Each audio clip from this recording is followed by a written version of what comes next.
எங்க இருக்கோ அதை தான் முதல்ல போடணும். சரிங்களா? சின்ன 2 கிட்ட இருக்குன்னு வச்சுக்கோங்க. 2 முதல்ல போடணும். பெரிய எங்க இருக்கோ அதை 2வது. 12 வந்து 0 1 வந்து 5 இதை 10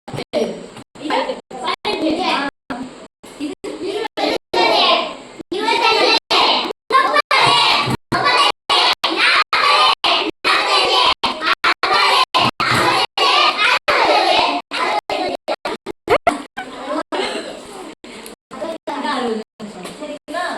இப்போ வந்து 2 பெரிய 12 இருக்குன்னா